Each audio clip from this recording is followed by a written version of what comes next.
Hello everyone, I am Mr. Cheeves, and in this video we are going to take a look at how you can create a fluid simulation of a gas stove using Mantaflow inside of Blender. Let's get started. The first thing we need to do is model a gas stove burner.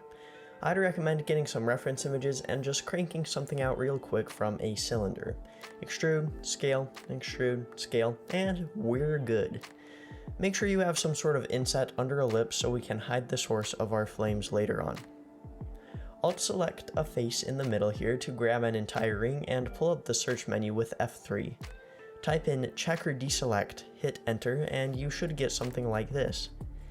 Now duplicate those faces and press P to separate them into a different mesh object, clicking selection so that we only separate these duplicated faces we have selected. Add a subdivision surface modifier to make these circular and apply that. Head over to the physics tab for our ring of circles and make it a fluid object. Change the type to flow, switch the flow type to fire, and change the flow behavior to inflow. Now at this point we might have a bit of an idea of what our simulation will look like, but it's usually a good idea to try an initial bake so that we know what we have to change to get our desired result. So for that, let's add in a cube to act as our domain and open up its physics tab. Make it a fluid domain and play that animation. If your cache is set to modular or final, switch it over to replay so we can quickly prototype by playing in the viewport. Replay mode can be a little bit finicky, but it works great for a small simulation like this. If you make a change to your values and it isn't reflected in replay mode, then just grab your domain and move it slightly. This will usually fix that sort of problem. Playing this right now, we can see that the flames aren't going out to the side and we have this unneeded smoke. Let's go change some of these settings in the fire menu. Setting the flame smoke value to 0 should remove all the smoke from these flames.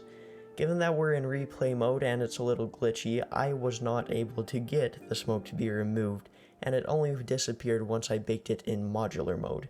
However, if you don't want to see the smoke in the viewport while you're in replay, then you can just go down to the viewport display menu and change the thickness to 0, and therefore the flames will be the only thing displayed. Go back up to the fire menu and let's raise the reaction speed to its maximum of 4 to make these flames burn extremely quickly. We can of course change this later on if it's a little bit too stiff. Also, since gas stoves produce extremely clean flames, let's set this vorticity value to 0. Now let's head back over to our flow object. You may have noticed that our flames are rising straight up, but over here we're going to apply a quick fix for that. Go to the initial velocity menu and increase the normal value to make the smoke shoot out perpendicular to all of our faces. If this causes your flames to be too big, change the fuel value closer to the top of the page. If you find your flames are rising too fast, then go back to the domain and decrease the buoyancy from heat to flatten them out a bit.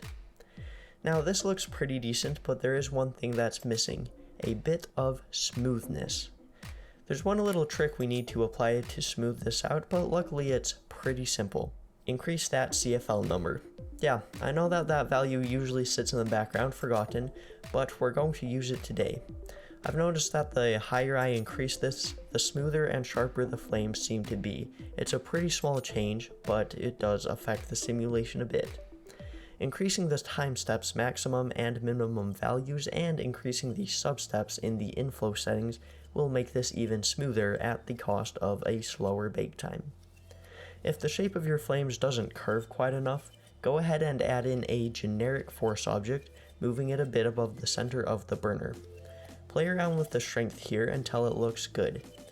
Now we can increase the resolution, switch our cache over to modular, and create a final bake. Shading these flames isn't going to be too hard. Add in a new material and delete the principled BSDF node, adding in a principled volume node. Make sure the density is set to 0 and plop down a volume info node. Connect the flame output from the volume info into the black body intensity. Now all we need is a temperature and a tint. A quick Google search tells us that a gas flame is about 3000 degrees Fahrenheit, so that's about 1922 degrees Kelvin. Since the principled volume node uses the Kelvin range, we will use the latter number. Now all you need to do is change the black body tint to a bluish color and your flames are done. The rest of the scene is pretty simple. Metallic, shiny objects that look like they fit in a kitchen. Dark colors look modern, and so long as you have 1 or 2 different grunge maps, you can box map those onto all of your objects to get a little bit of those surface imperfections.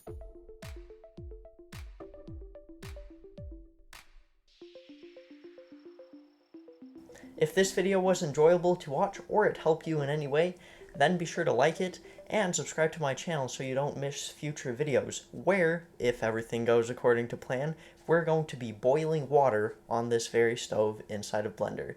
So, thank you all for watching and have a great day.